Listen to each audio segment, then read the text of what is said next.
Hi, everybody. It's time for our keynote speaker. I'd like to introduce our keynote. A native of Greenville, South Carolina, Mike Ballou has worked in television post-production in Southern California for 25 years. A film industry leader from boyhood, Mike has been led by various critics to believe 3D brought nothing to motion pictures until he saw Friday the 13th Part 3 on opening day and learned the truth. Drawing on personal interviews and archival materials worldwide, including help from his friends in the 3D Film Archive, Mike is working towards completing his upcoming book, Close Enough to Touch, 3D Comes to Hollywood. I am very pleased to introduce Mike Ballou.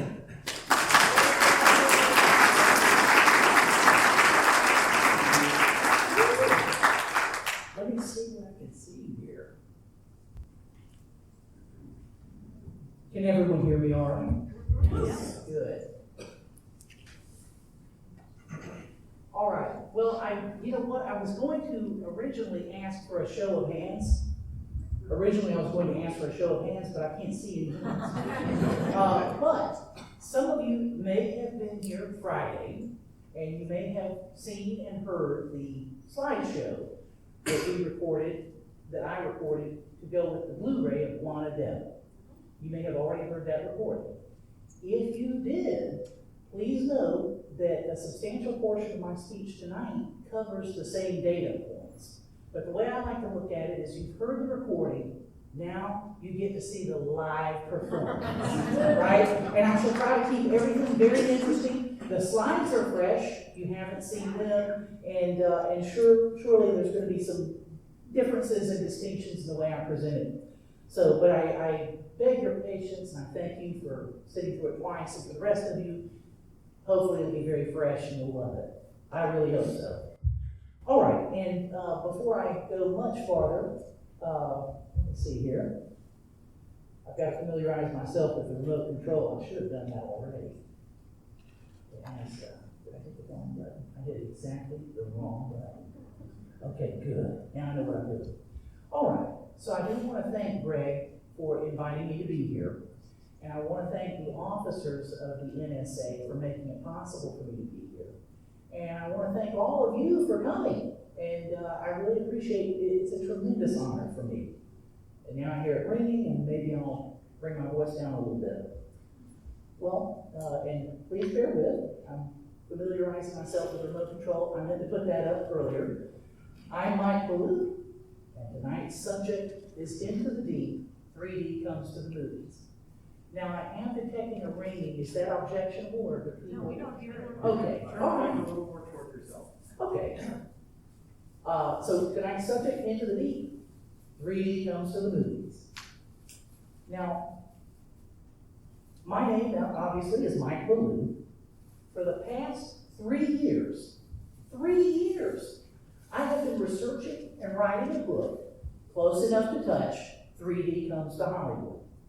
My book tells the story of 3D motion pictures in the English-speaking world from the early silent era all the way through the mid-1980s. Now, when anyone undertakes to write a book on this subject, there have to be some acknowledgments. I want to take a moment to recall Lenny Lipton, Dan Sims, and Ray Zone. I'm sure many of us in this room remember them with fondness. I want to say very quickly, Ray Zone, I always got to see him maybe once or twice a year. And he had this way of making me feel like I was just the guy he was hoping to see that day. Very warm person, and I love it. Dan Sims co-wrote a book with Hal Morgan back in the 1980s, Amazing 3D. I think that book to this day is one of the top introductory texts about 3D imaging. And it was my constant companion growing up. Lenny Lipton, as you well know, he wrote co-wrote Foundations of the Stereoscopic Cinema, and he did so much to further the cause of theatrical exhibition in 3D with his various inventions. But the thing about Mr. Lipton, about 2 years ago, in connection with my book, I reached out to him for an interview. And he granted me 30 minutes on a Sunday afternoon. I remember it very fondly. And he very sincerely wished me luck with my book. And I didn't realize at the time I was speaking to him that he was in declining health. And I guess not to emphasize the point too strongly, here was a man for whom every minute was precious, and he gave me 30 of them. And I think that speaks well of Lenny Lipton.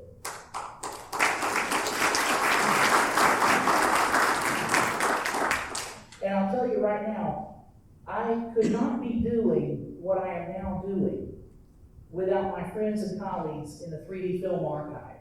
Bob Permanet, Greg Kentz, Jack Theakston. They're the real masterminds. And I want to tell you, I'll keep it short, but I was very nervous about the prospect of going and doing research at some of the archives in Southern California. And Bob asked me to do some research several years ago for a commentary for a movie called Hero. Some of you may have seen it on Blu-ray. And he said, "You're in Southern California. You're the ideal person to go do that." And his encouragement gave me a sense of purpose, a sense of boldness. One thing led to another, and because of their guidance and because of their support and because of their encouragement, I'm now able to do what I'm doing. And I just want to salute my fellows in the 3D Film Archive.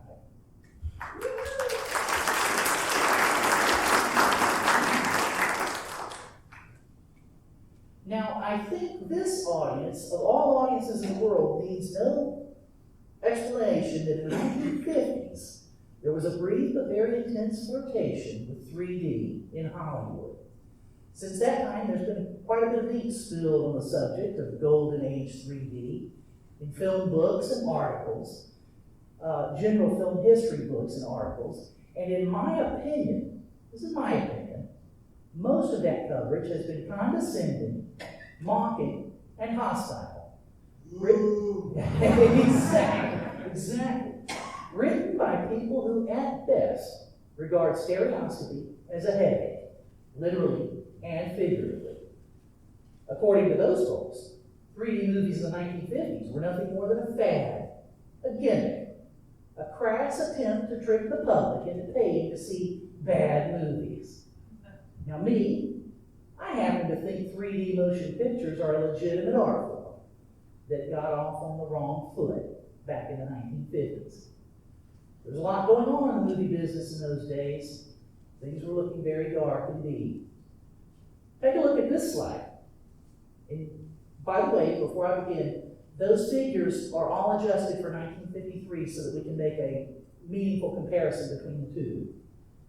In 1946, the gross national product of the United States was $193.2 billion. Over the next several years, the gross national product shot up to $354.1 billion. But during that same period, movie ticket sales dropped from approximately, it depends on who you ask, approximately 82.4 million tickets per week to 46 million per week. Corporate income in 1946 for the American movie industry came to $187 million after taxes. By 1952, post-tax corporate income for the American movie industry, had fallen to $31 million. Clearly, the movie industry was in an alarming state of decline. The one explanation everyone offers, of course, is the coming of television. But television is not the only plague in this story. The movie industry was facing a number of problems and challenges, and effective solutions were proving elusive. I think many people today tend to look back on all this with an all's well that ends well attitude. We know from hindsight that Hollywood survived, partly by turning television from an enemy to an ally. But we dare not forget that in 1950, 51, and 52, the economic problems facing the movie industry were a matter of life and death for small and mid-sized theater owners. Some people were facing the loss of their business, their livelihood. Some people were facing bankruptcy, stress-related illnesses. In extreme cases, people died. For many in the industry, particularly the folks on the ground running local theaters, what was needed most was some kind of innovation to win back the lost audience, revive the fortunes of the movie industry. And the greatest possible innovation was stereoscopic 3D. There is ample evidence that before House of Wax in the spring of 1953, before Buona Devil in late 1952, even before the Anglo-Canadian 3D shorts at the Festival of Britain in 1951, forward-thinking film people all across North America were eagerly looking forward to the coming of 3D. Have a look at these quotes, taken from various industry trade magazines. Most of the people you see quoted here were rank and file theater managers from across the US and Canada. If not for the war years, the industry most certainly could have expected Third Dimension by now. I think Third Dimension should be pushed along as quickly as possible. Let's get up a prize for the best practical form of three-dimensional projection so as to hurry it along. We need it. What we need is an improved presentation by the use of third-dimension photography, and we will have nothing to fear from television or any other form of competition. I believe the answer is to bring out third-dimension projection. I think it would revolutionize the entire motion picture industry. I'm convinced that the day is near at hand when third-dimensional films will be as universal as talkies are today. Keep in mind that most of these quotes date from a time when the most recent 3D film from Hollywood, the MGM Pete Smith anaglyphic short Third Dimensional Murder, had been out of circulation for close to 10 years.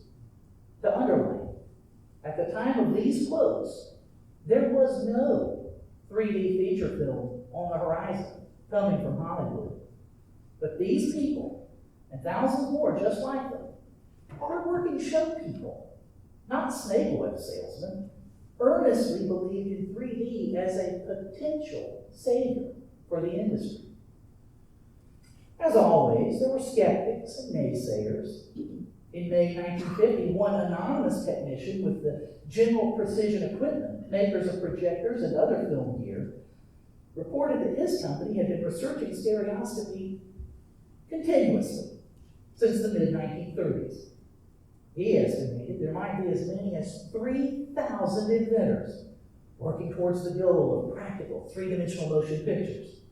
But the general consensus among his colleagues was that not one of these dreamers was anywhere close to achieving success. In November 1950, Variety blasted its readers with a headline: "Can't beat three-dimension snags. No practical pick system in sight."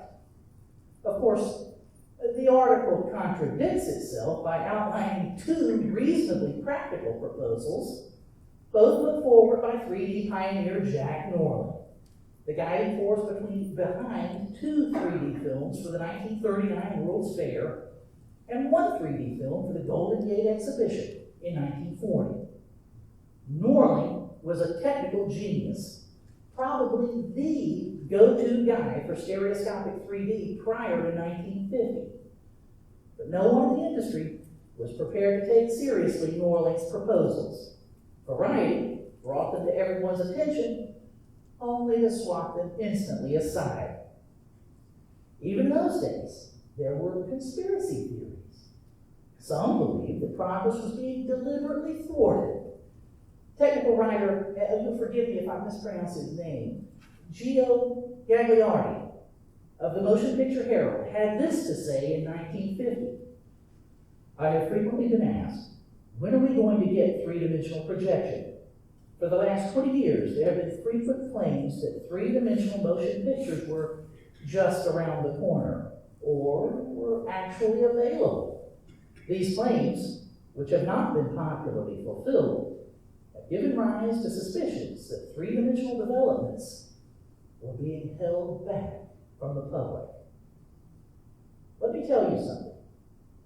If we could step into a time machine and travel back to New Year's Day, 1951, we would observe a lot of grassroots clamor for practical 3D motion pictures.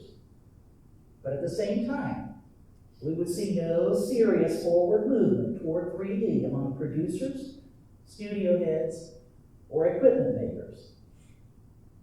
But if we could get into that same time machine and travel to a moment just 2 years later, New Year's Day 1953, we would find that in the span of just 24 months, 3D had somehow become a white-hot sensation, seemingly on the verge of industry domination. What had changed? For my money, the three key figures who flipped the ignition switch for 3D movies in the early 1950s were Raymond Spottiswoode, Milton Gunsberg, and Arch Hogler. Raymond Spottiswoode wrote his first book, A Grammar of the Film, an analysis of film technique, while he was still a student at Oxford University in the early 1930s, in his early 20s. He was recruited by the famous documentarian John Grierson to join the National Film Board of Canada very shortly after its founding, circa 1940. Under Grierson's mentorship, Spottiswoode rose rapidly to become technical director of the National Film Board by the mid-1940s. It's fair to say that Spottiswoode's mastery of the technical aspects of motion pictures put him in the top tier of film engineers worldwide. Now, you can't tell the story of Raymond Spottiswoode without mentioning the Scottish-born animator Norman McLaren. McLaren had likewise been recruited by John Grierson to join the National Film Board of Canada. Very early on, McLaren and Spottiswoode formed a close professional and personal connection that would last to the end of their lives. As you probably know, by the mid-1940s, Norman McLaren was already building an international reputation as a creative animator. McLaren's films used a grab bag of unorthodox techniques, very different from Hollywood cartoons. One of McLaren's signature techniques was drawing directly onto the film, creating simple designs that leap and flow and convey lively energy. When Pablo Picasso saw McLaren's 1942 film Hen Hop, the great artist is said to have remarked, "At last, something new in the art of drawing." In 1943, Norman McLaren bought a Holmes stereoscope from an Ottawa junk shop. Instantly captivated, he soon wondered, how hard could it possibly be to make one's own stereoscopic drawings? Starting out with simple vertical lines on blank cardstock, McLaren quickly taught himself to make three-dimensional art. Now, it wasn't long before he outgrew the size restrictions of the Holmes stereoscope, so he built what he thought was a novel stereoscope of his own design, using twin mirrors and placing the left and right views out to the sides on separate jumbo-sized cards. On a social visit to McLaren's apartment, Raymond Spottiswoode happened to notice this large, twin-mirrored gadget hanging on the wall and exclaimed, "Ha ha! So you've made yourself a Wheatstone viewer." McLaren then learned the essential history of stereoscopy, of which Spottiswoode was already a devoted student. Now, while all this was going on in the mid-1940s in Canada, early planning was already underway in the United Kingdom for a massive exhibition, the Festival of Britain, to run from May to September 1951. Originally imagined as a World's Fair, the festival was soon reconceived as a national fair, to which all the world was cordially invited, designed to celebrate British achievements in science, industry, and culture. The Festival of Britain was also meant to commemorate the centennial of the Great Exhibition of 1851, popularly known as the Crystal Palace Exhibition. According to historical lore, The Crystal Palace exhibition was where Queen Victoria first saw Sir David Brewster's stereoscope. Her Majesty's enthusiasm for the three-dimensional images she saw helped to ignite a worldwide clamor for stereo imagery that lasted well into the 20th century. Of course, motion pictures would play a key role in the Festival of Britain, with a nod toward David Brewster and his famous stereoscope, and a forward glance towards a hoped-for future. It was decided to present several films at the festival in stereoscopic 3D. The British Film Institute delegated authority for festival film decisions to Jack Ralph, formerly of the National Film Board of Canada. Ralph, in turn, recruited Raymond Spottiswoode to oversee the 4 3D films that would play in the festival. For his part, Spottiswoode wasted no time in securing the help of his friend, Norman McLaren. The small but remarkable theater that showcased these films at the festival, the telekinema, as it was called, was specially built to showcase several new technologies. In addition to 3D, the telekinema would present large screen projection television and 4-channel stereophonic sound.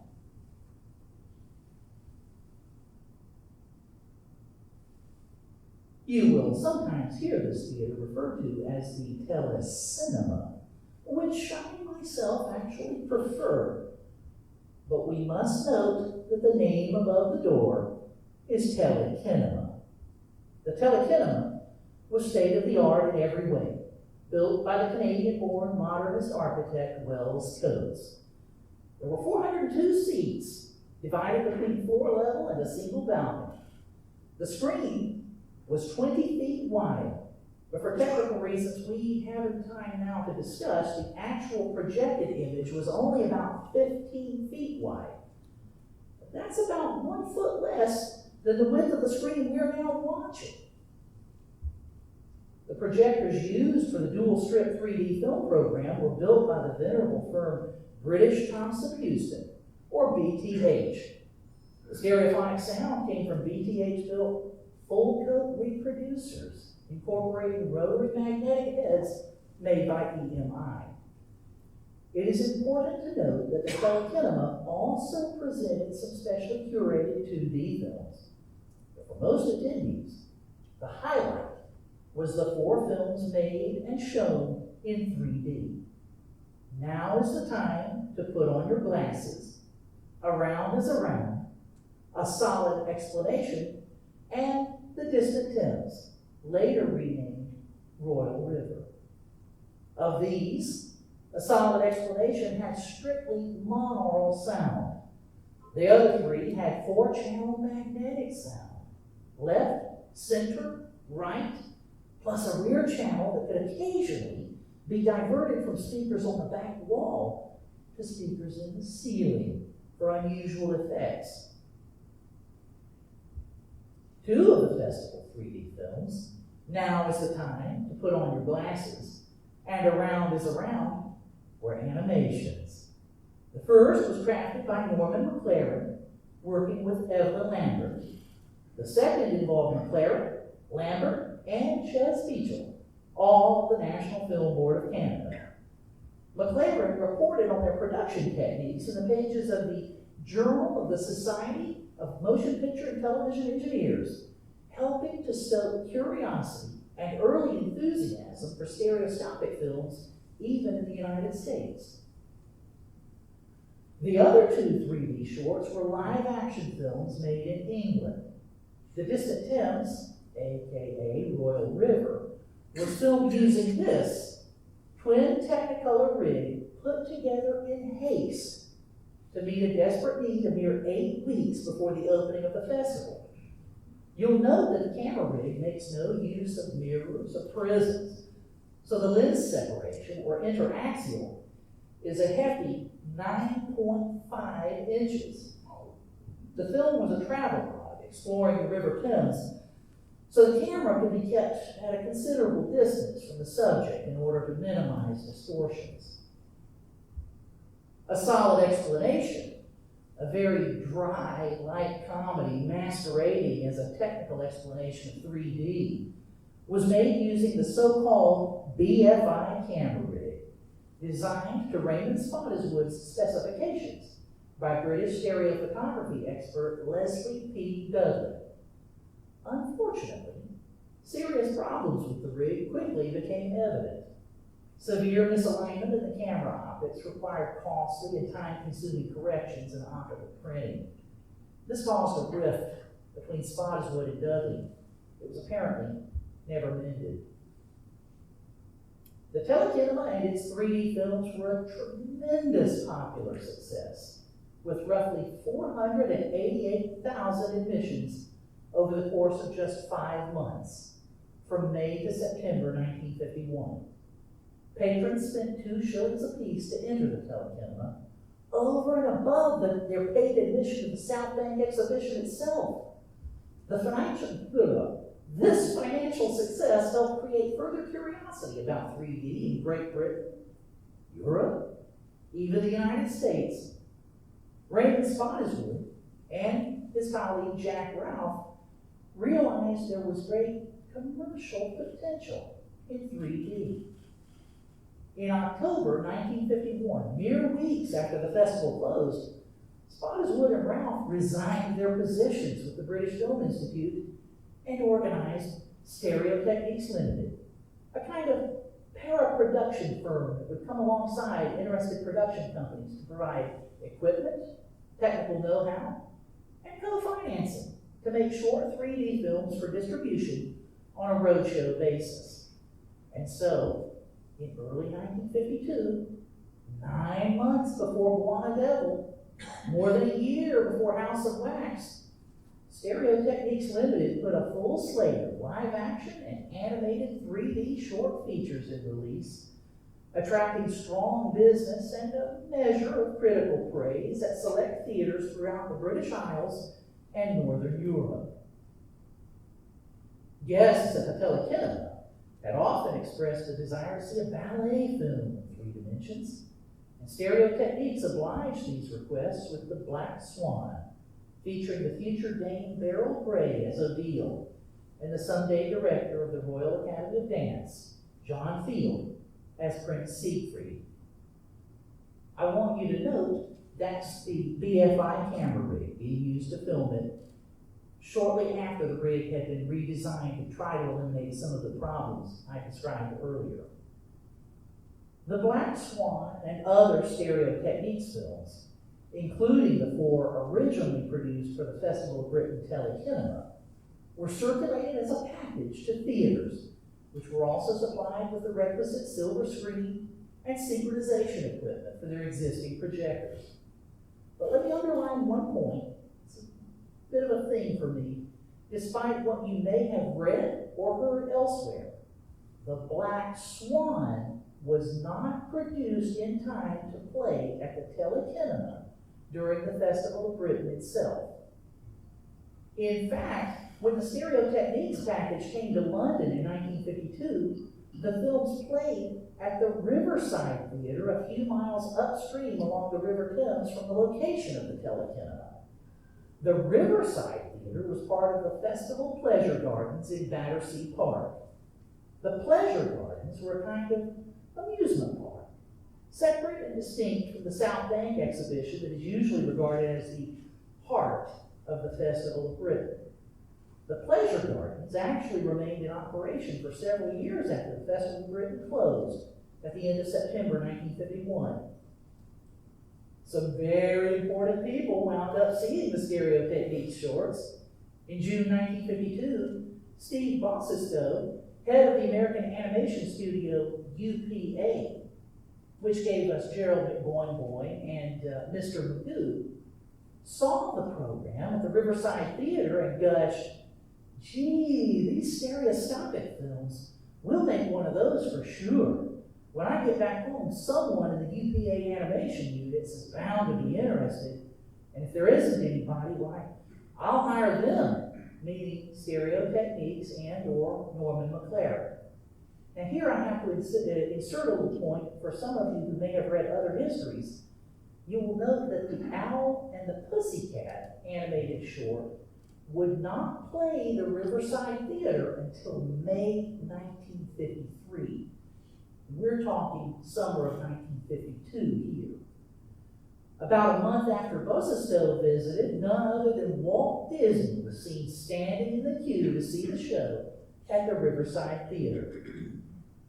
I like to think Mr. Disney was also having a look around the pleasure gardens themselves, perhaps gathering a few ideas for this planned theme park adventure he had going in Anaheim. Now, obviously, Disneyland was bound to succeed in any event. But if you have a look at these illustrations, maybe you'll agree with me. Walt Disney may have drawn at least some inspiration from what he saw in Battersea Park at that time. The biggest development for Raymond Spottiswoode and his colleagues came when Stereo Techniques caught the attention of Tarzan producer Sol Lesser. Lesser would bring 5 of the Stereo Techniques films to America, starting in late 1952. Now is the time to put on your glasses, A Solid Explanation, Royal River, The Black Swan, and Around is Around.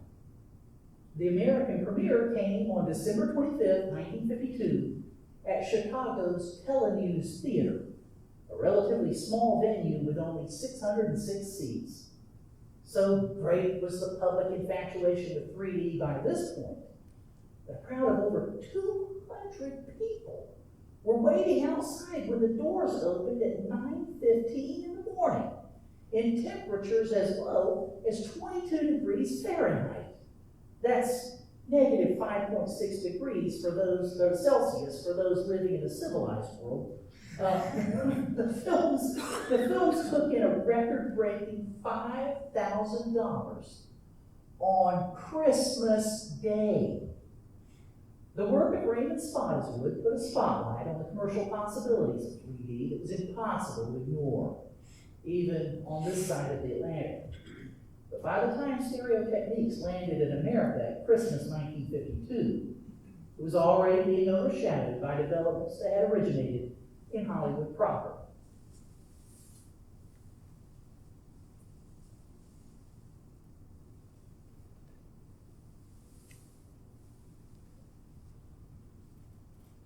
I'll leave you hanging in suspense a moment. It's my specialty.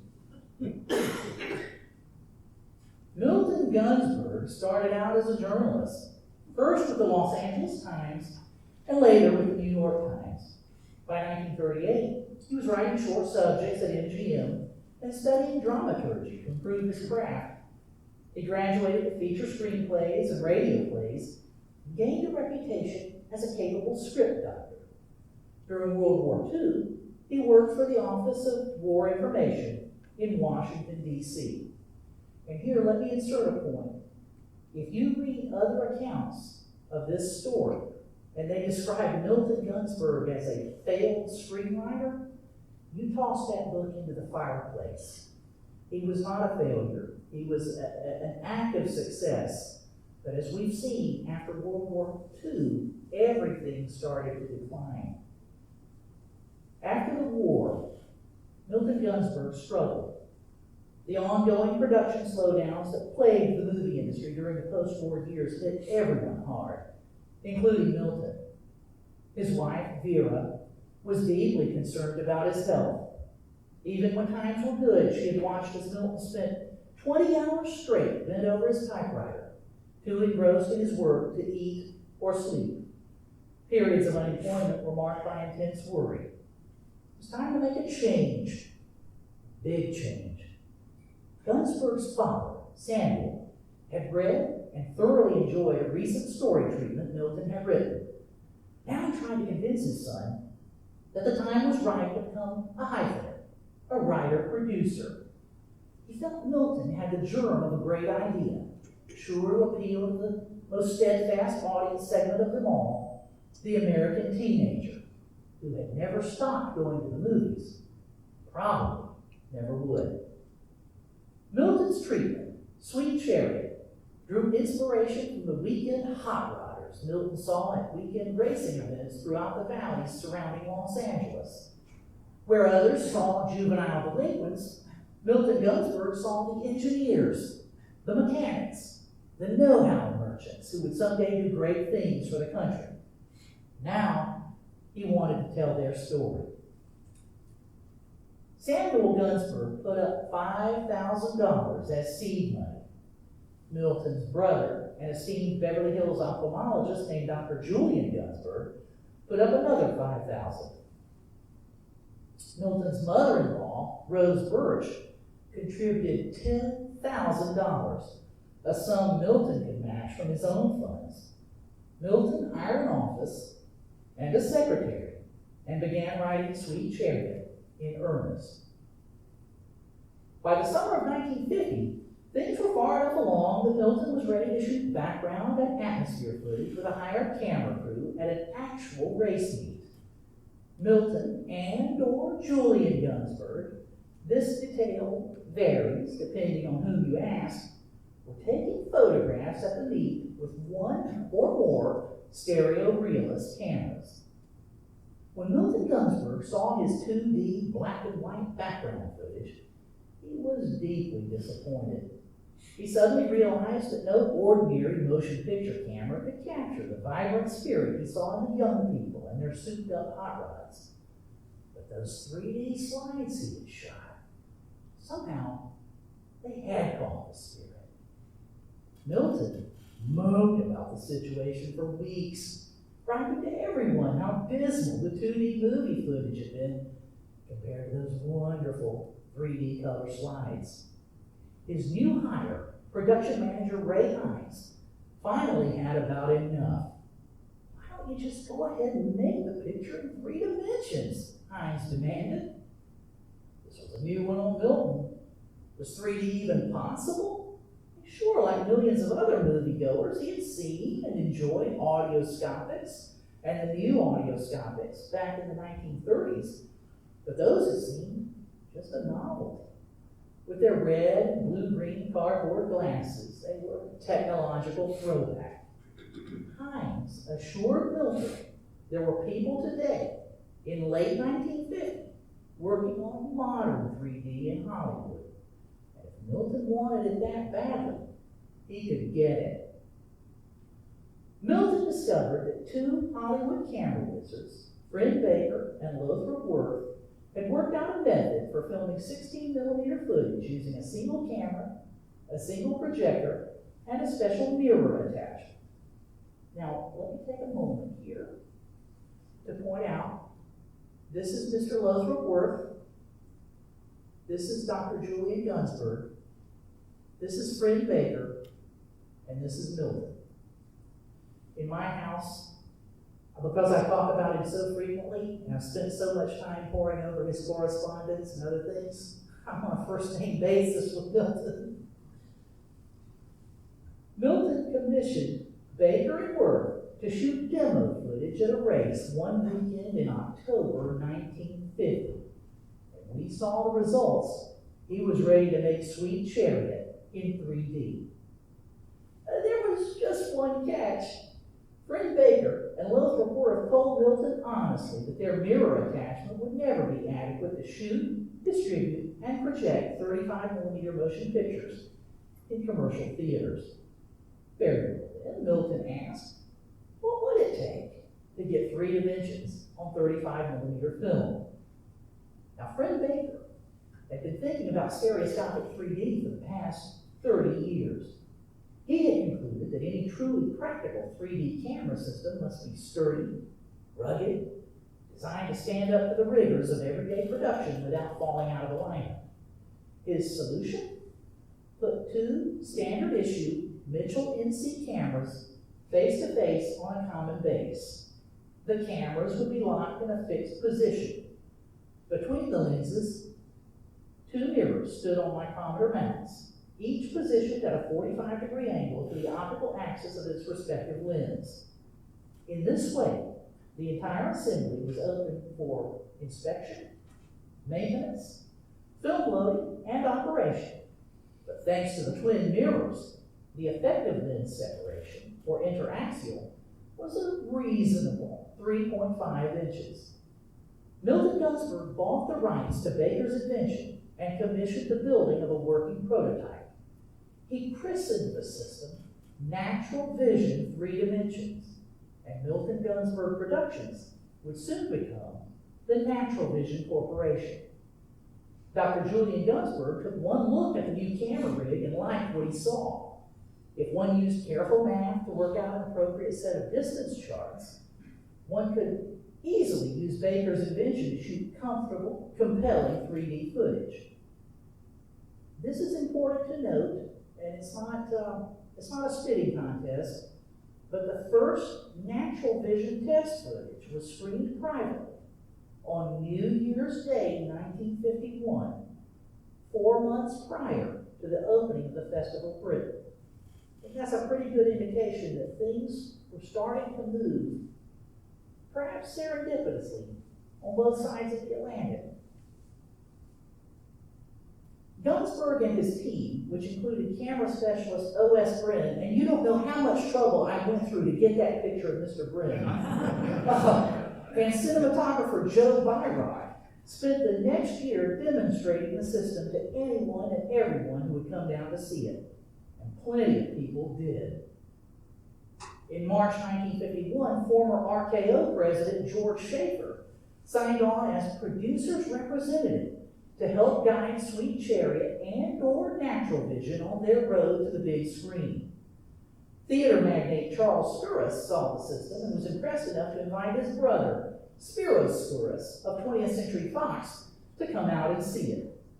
20th Century Fox took an unpaid option on the system for about 6 months, despite the fact that Spiros Skouras said from the very beginning he did not see a future for any system that required special viewing glasses.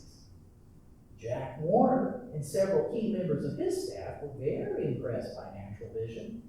The word got back to Milton that Jack Warner did not want to be the pioneer and would prefer someone else to make the first feature film in Natural Vision. Despite a disastrous screening arranged for Nicholas Skank in New York, MGM's West Coast people, among them Eddie Mannix, Doug Shearer, and Charles C. Moskowitz, were bullish on Natural Vision. MGM took an unpaid option on the system after Fox let theirs drop. In late 1951, radio wunderkind turned filmmaker Arch Oboler was wrapping up his science fiction farce, The Twonky. He mentioned offhandedly to cinematographer Joe Byrock how he wished 3D were available to filmmakers. "We've got it," Byrock exclaimed. This was the first Oboler had ever heard of Natural Vision. But when word of Oboler's interest reached Milton Gunsberg, he was in no great hurry to act. It was only when Lothrop Worth threatened to walk away that Gunsberg finally listened to reason. Sure, it was flattering that 20th Century Fox and MGM had taken options on Natural Vision, but they had paid not one thin dime for the privilege. Arch Oboler was a man who knew how to make a feature film and get that film into theaters. Either Milton worked out a deal with Arch Oboler pronto, or Worth was out. Milton Gunsberg and Arch Oboler signed a series of legal agreements and contracts in February 1952. And I want to go briefly off script here to point out there's a dramatic scene in my book. Milton still held out hope that MGM might wish to use the system after all. Arch Oboler had a personal assistant. I'm going to use dated language here, and I pray that you'll forgive me, but it's sort of a girl Friday who absolutely depended on Jerry Kay. Jerry Kay sat with Milton Gunsberg in his office all day one afternoon in January 1952, waiting for the phone to ring. If the phone had rang, and if it had been MGM asking to renew their option, even unpaid, chances were Milton would have taken it. But the phone did not ring, and so things proceeded with Arch Oboler.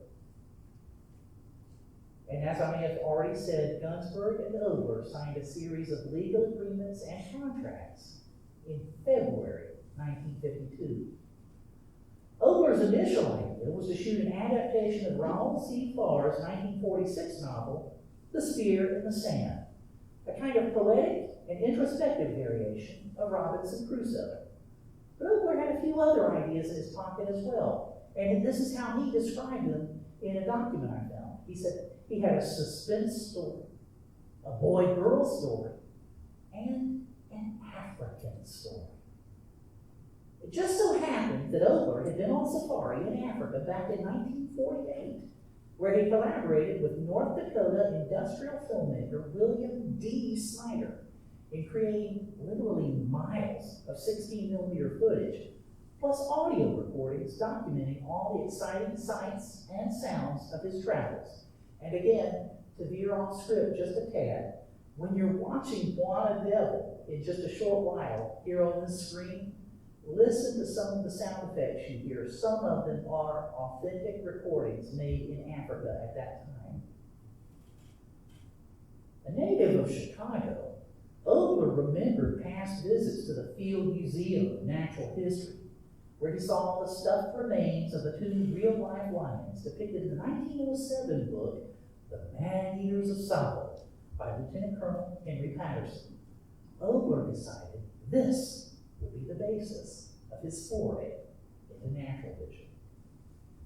Buona Devil began shooting on June 18, 1952, at Paramount Ranch in Agora Hills, some 35 miles from Los Angeles. Ogler had chosen the location because it resembled the unspoiled African vistas he remembered from that working safari a few years prior. Buona Devil star Robert Stack visited rural Kenya years later as a guest of the ABC television series American Sportsman. He noted that the country looked amazingly like Arch Ogler's Paramount Ranch.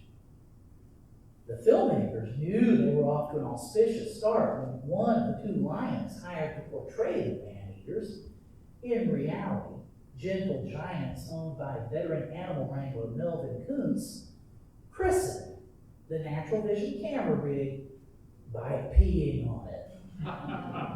Ogler never provided Milton Gunsberg a formal budget for the film in progress, despite the fact he was contractually obligated to do so.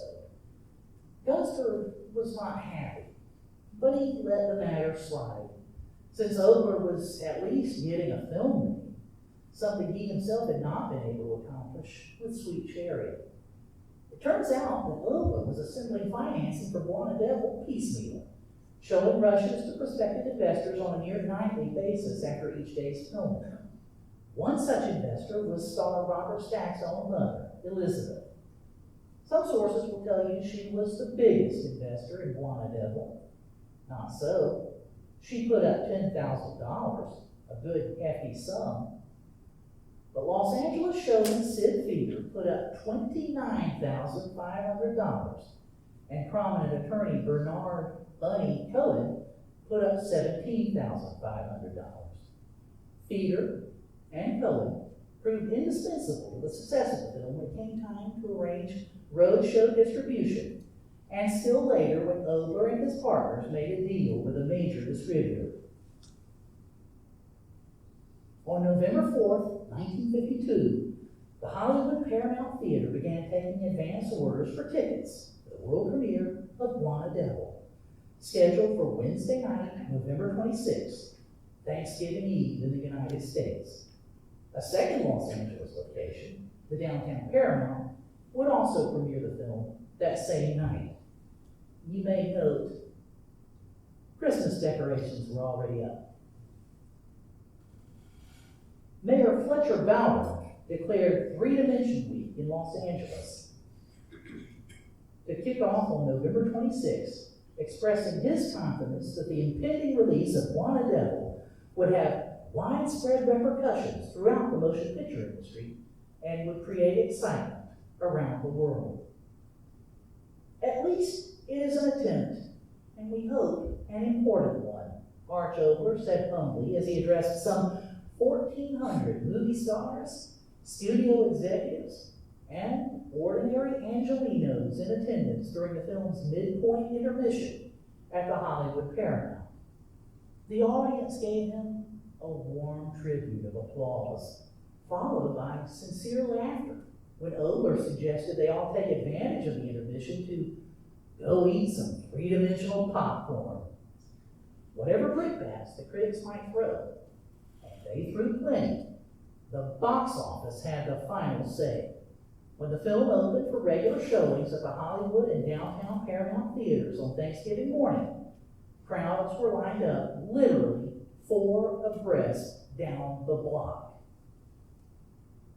Now, every studio in town wanted Blonde Devil, which, as an independent production, was up for grabs for wide distribution. Serious talks concerning acquisition and/or distribution were held at Warner Brothers, Columbia, Allied Artists, and 20th Century Fox. Producers Representative George Schaefer got into some very shady dealings with independent producers Edward L. Alberson and Milton Brennan, who hoped to acquire Blonde Devil as a tax shelter to offset losses from their recent box office flop, 3 for Bedroom C. In the end, United Artists made a deal to acquire not merely the film itself, but the limited partnership that made the film, an arrangement that would help Oler and his investors considerably come tax time. United Artists would pay the limited partners $500,000 in advance. UA would keep the first $500,000 in ticket sales to cover the costs of prints, advertising, and distribution, and then the next $500,000 to recoup that initial advance. After that, all gross receipts would go to the limited partners until a set limit was reached. So long as the film continued to perform at the box office, the limited partners could expect to receive up to $1.75 million in total over time. Arch Oler would emerge $790,087.43 the richer. Milton L. Gunsberg would ultimately receive $270,500 plus a flat $10,000 for his self-produced prologue short, M. L. Gunsberg Presents Natural Vision 3 Dimension. Incidentally, that short is also on tonight's program. Gunsberg's Natural Vision system and an exclusive contract he held with the Polaroid Corporation for 3D glasses would net him considerably more over the course of 1953. Back in December 1952, there had been talk of buying Blonde Devil at Warner Brothers. Producer Brian Foy walked into Jack Warner's executive office to find Ben Calvinson and a bunch of other studio suits waiting for him. Foy had been bugging everyone for months that Warner should make its own 3D movie. Now, they were looking to buy this one instead. Ben Calvinson looked at Brian Foy. Should I buy Blonde Devil if I can get it for $750,000? By all means, Foy replied. Could you make the picture you have in mind for $750,000? Yes, said Foy. Then let's make that picture, Calvinson said. That picture, of course, would turn out to be House of Wax, the biggest 3D hit of the 1950s, and one of the greatest 3D movies ever made. But that is another story for another time. Now, in the next few minutes or so, we will be among the first to see the new restoration of Arch Oler's Blonde Devil from keynote Lorber and the 3D Film Archive. As you watch Blonde Devil, I want you to try to put yourself in that premiere audience the night before Thanksgiving 1952, who thought maybe, just maybe, they were getting an advanced look at the 3-dimensional future of motion pictures. Whatever its strengths or whatever its faults, Blonde Devil led to a brief but intense flurry of technical exploration and creativity in Hollywood, that I believe still has the power to capture both eyes and the imagination 7 decades later. An amazing moment when the very future of motion pictures seemed close enough to touch. Thank you.